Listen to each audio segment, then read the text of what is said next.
तो नमस्कार दोस्तों, स्वागत है आप सभी का हमारे चैनल में। मैं हूं आपके साथ आपका दोस्त राज गौतम। आज का video CHS central Hindu school class 11th जिसका कि एग्जाम 2024 में कंडक्ट कराया जाने वाला है। प्रिपरेशंस स्टूडेंट्स ने चालू कर दिए उस एग्जाम के लिए। तो इस वीडियो में हम इन सभी एस्पेक्ट्स के बारे में बात करेंगे, specially for class 11th student की आपका इस बार एप्लीकेशन फॉर्म कब रिलीज होगा, अब तक आखिरकार एप्लीकेशन फॉर्म रिलीज क्यों नहीं हुआ है, what are the seat matrix, इस बार क्या सीट मैट्रिक्स हैं हमारे सेंट्रल हिंदू बॉयज स्कूल में और सेंट्रल हिंदू गर्ल्स स्कूल में, क्योंकि हर साल सीट मैट्रिक्स वैरी करते हैं। तो हम लोग उसके बारे में भी एक आइडिया लेंगे। और in this video we are going to talk about the eligibility, क्या एलिजिबिलिटी आपको फॉलो करनी है आपके इस बार के एग्जाम में, और आपके सिलेबस पे तो हम ऑब्वियसली चर्चा करेंगे।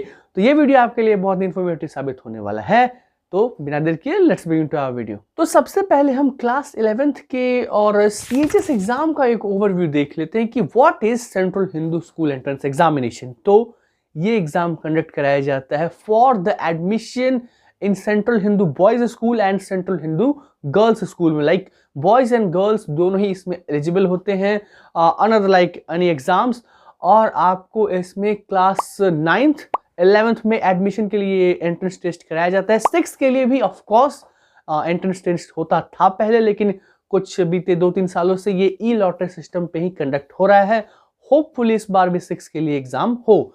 तो क्लास 11th में मैं आपको ये जानकारी दूंगा कि आपकी ये जो स्कूल्स हैं, बहुत लोग पूछते हैं कि ये किस बोर्ड से एफिलिएटेड हैं। तो central Hindu boys and girls school are affiliated from CBSE। Central Hindu boys school और गर्ल्स स्कूल दोनों CBSE से एफिलिएटेड हैं। अगर हम बात करें आपको एक्सपेक्टेड डेट्स की, कि आपका एग्जाम के लिए एप्लीकेशन फॉर्म कब निकलेगा, बच्चे इसके लिए बहुत ही दिनों से वेट कर रहे हैं। तो मैं आपको बता दूं कि अगर हम पिछले ईयर के ट्रेंड्स को एनालाइज करके देखें तो आपको ये पता चलेगा कि आपका एप्लीकेशन फॉर्म फरवरी के लास्ट वीक में, फरवरी के आखिरी हफ्तों में निकलता है, या फिर मार्च के अराउंड फर्स्ट वीक में तो डेफिनेटली निकल जाएगा आपको एप्लीकेशन फॉर्म। तो आपको इसके बारे में कोई भी वरी करने की जरूरत नहीं है। एप्लीकेशन फॉर्म अगर आपको आएगा तो आपको इसकी ऑफिशियल वेबसाइट www.bhuonline.in पे नोटिफिकेशन आपको मिल जाएगी। और ऑफ कोर्स आपका चैनल यानी मैं आपको आपकी कोई भी नोटिफिकेशन सबसे पहले प्रोवाइड करा दूंगा। तो इसकी तो बात हो गई हमारी एप्लीकेशन की। अब आते हैं कि इसको लास्ट डेट कितने दिन तक रहेगी, कहीं मेरा एप्लीकेशन फॉर्म छूट ना जाए। तो कोई चिंता की बात नहीं है, 1 महीने का टाइम दिया जाता है। अगर आपको ये मार्च में निकलती है पहले सप्ताह में, तो पूरे मार्च के एंड तक, मार्च के लास्ट वीक तक आपको एप्लीकेशन फॉर्म भरने मिलेगा। तो इसमें आपको कोई टेंशन और चिंता की बात नहीं है। अगेन एग्जाम डेट्स, आप जो इतने दिनों से अपनी प्रिपरेशन करेंगे, आपको आपकी परीक्षा की घड़ी कब आएगी, तो आपकी परीक्षा की घड़ी एग्जाम डेट्स आपको होपफुली अप्रैल के लास्ट वीक में, और नहीं तो मई के फर्स्ट वीक में, अप्रैल लास्ट या मई के पहले सप्ताह में आपको आपका एग्जाम कंडक्ट कराया जाता है। एग्जाम के बारे में अगर हम थोड़ा और जानें तो इसका सेंटर वाराणसी में ही पड़ता है। लाइक वाराणसी के डिफरेंट स्कूल्स में और BHU में भी इसका बहुत हाई नंबर ऑफ एप्लीकेंट्स के सेंटर्स पड़ते हैं, लेकिन प्राइमरली इसके वाराणसी में ही सेंटर्स होते हैं। बात करें इस एग्जाम की टाइमिंग्स की, तो ये आपको प्राइमरली मॉर्निंग शिफ्ट में ही कंडक्ट कराया जाता है। मॉर्निंग शिफ्ट मतलब 8 AM to 10 AM, यानी 2 घंटे का आपका पेपर होता है, और ये मॉर्निंग शिफ्ट में होता है जैसा कि मैंने आपको बताया। और एग्जाम का पैटर्न क्या होता है, तो मैं आपको बता दूं कि क्वेश्चन पेपर पैटर्न, बहुत सारे बच्चे हिंदी मीडियम से होते हैं, कुछ बच्चे इंग्लिश मीडियम से होते हैं। तो गुड, आपको इसमें कोई दिक्कत की बात नहीं है। BHU ने आपको दोनों ऑप्शंस प्रोवाइड किए हैं आपके पेपर में, मतलब हिंदी इंग्लिश दोनों के क्वेश्चंस बोथ लैंग्वेजेस में रहेंगे, तो आपको क्वेश्चन समझने में कोई दिक्कत नहीं होगी। ये ओवरऑल एक ओवरव्यू हो जाता है आपके एग्जाम के लिए। आगे अगर हम बात करेंगे इसके एप्लीकेशन फीस की, तो ये तो बहुत बेसिक चीज़ है। आपको 750 rupees for the general category लगते हैं, और 500 रुपीज़ रिजर्व कैटेगरी के लिए एप्लीकेशन फ़ी होता है। पिछले ईयर्स में भी यही एप्लीकेशन फ़ी रखा गया था। आगे अगर हम बढ़ते हुए बात करते हैं आपकी eligibility criteria for class 11th, तो इसमें आपको 3 एलिजिबिलिटी पे फोकस करना पड़ता है। पहली और सबसे मेन एलिजिबिलिटी आपकी एज को लेके, कि आपकी एज मैक्सिमम 18 ईयर्स तक ही इसमें अलाउड है। कब तक? 30 सितंबर 2024 तक आपकी एज अगर 18 साल उससे कम है, लाइक 18 साल या उससे कम है, तो आप एलिजिबल हैं इससे ज़्यादा वाले एज के बच्चे इसमें एलिजिबल नहीं हैं। सबसे मेन एलिजिबिलिटी तो ये हो गई। दूसरी एलिजिबिलिटी, क्लास 11th में जब आप एडमिशन करवाने जा रहे हैं तो आपको अगर मैथ्स और बायोलॉजी स्ट्रीम के बच्चों को 60% मिनिमम या उससे ज़्यादा 60% कम से कम आपको क्लास 10th में होने चाहिए। वहीं पे कॉमर्स के बच्चों के लिए मिनिमम 55% आपको आपके क्लास 10th के रिजल्ट में होने चाहिए, तब आप कॉमर्स के लिए एलिजिबल हैं। और आर्ट्स के लिए ऐसी कोई बाउंड्रीज नहीं है, तो ये आप अपना क्लास 10th अगर अच्छे से पास होंगे, आप पास होंगे तो आप आर्ट्स के एडमिशन के लिए एलिजिबल हैं। और तो ये आपको सबसे मेन एलिजिबिलिटी हो जाती है और क्लास 10th आपको किसी रिकॉग्नाइज्ड बोर्ड या स्कूल से पास आउट करना पड़ेगा। तो ये 3 एलिजिबिलिटी को जब आप फॉलो कर लेते हैं, मिला लेते हैं, तो आप अपना एग्जाम क्लास 11th का देने के लिए एलिजिबल हो जाते हैं और एडमिशन करवाने के लिए भी एलिजिबल रहते हैं CHS के बॉयज़ या गर्ल्स स्कूल में। ये एलिजिबिलिटी की बात हमने देख ली। अब हम इसके थोड़े सिलेबस ओवरव्यू की तरफ आते हैं कि क्या सिलेबस आपको फॉलो करना होगा। लाइक कुछ बच्चे डाउट्स में रहते हैं कि क्या 11th का सिलेबस होगा, कुछ बच्चे डाउट्स में रहते हैं कि क्या 10th। तो मैं आपको ये क्लियर कर देता हूँ।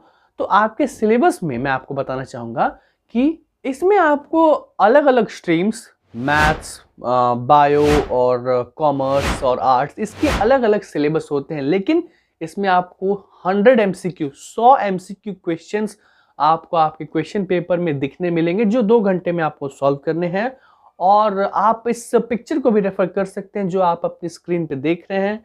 ये ऑफिशियल वेबसाइट से ली गई हुई गाइडलाइंस हैं, जिसमें मैथ्स के लिए अलग सब्जेक्ट्स और लाइक आर्ट्स के लिए अलग सब्जेक्ट, कॉमर्स के लिए अलग सब्जेक्ट्स आपको पढ़ने रहेंगे। और ये जितने भी सब्जेक्ट्स हैं ये आपको क्लास 10th के पढ़ने रहेंगे। क्लास 10th के स्टैंडर्ड्स पे ही आपका क्वेश्चन पेपर बनेगा, तो आपको ज़्यादा हायर क्लासेस के रेफर करने की ज़रूरत नहीं है।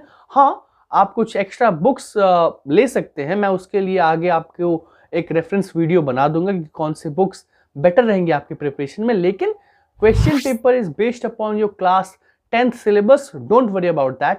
तो ये चीज़ हमने देख ली और मैंने आपको बता ही दिया कि आपका क्वेश्चन पेपर दोनों लैंग्वेजेस में होगा, हिंदी और इंग्लिश, तो इसकी आपको चिंता लेने की बात नहीं है। वेयर एज अब हम आते हैं इसके सीट मैट्रिक्स की तरफ कि आखिरकार क्या सीट मैट्रिक्स रखी है BHU ने क्लास 11th के लिए बॉयज़ स्कूल में और गर्ल्स स्कूल में, जिससे कि आपको एक नॉलेज मिल पाए कि आपके स्ट्रीम से, वेदर आप आर्ट्स के हों, मैथ्स के हों या फिर किसी भी स्ट्रीम के हों, तो आपकी सीट्स कितनी हैं। तो सेंट्रल हिंदू बॉयज़ स्कूल के अंदर मैथ्स की 38 + 50 यानी 88 सीट्स हैं मैथ्स स्ट्रीम के लिए। बायोलॉजी स्ट्रीम के बच्चों के लिए 25 सीट्स रखी गई हैं। वेयर एज आर्ट्स और कॉमर्स के लिए 12 यानी 12 आर्ट्स में और 12 कॉमर्स में सीट्स हैं। तो ये तो बॉयज़ स्कूल की बात हो गई।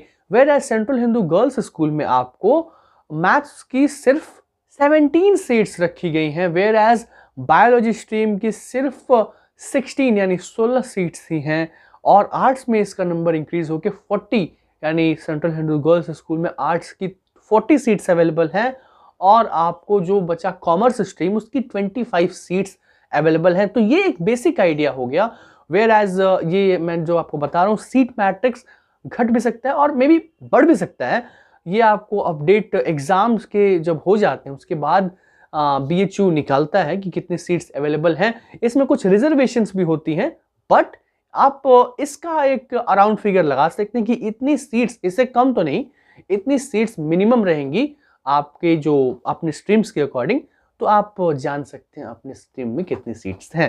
तो ये इसकी एक ओवरव्यू आइडिया आपको मिल गई होगी। तो दोस्तों, ये था हमारा आज का वीडियो जिसमें हमने क्लास 11th का ओवरव्यू जानने की कोशिश की।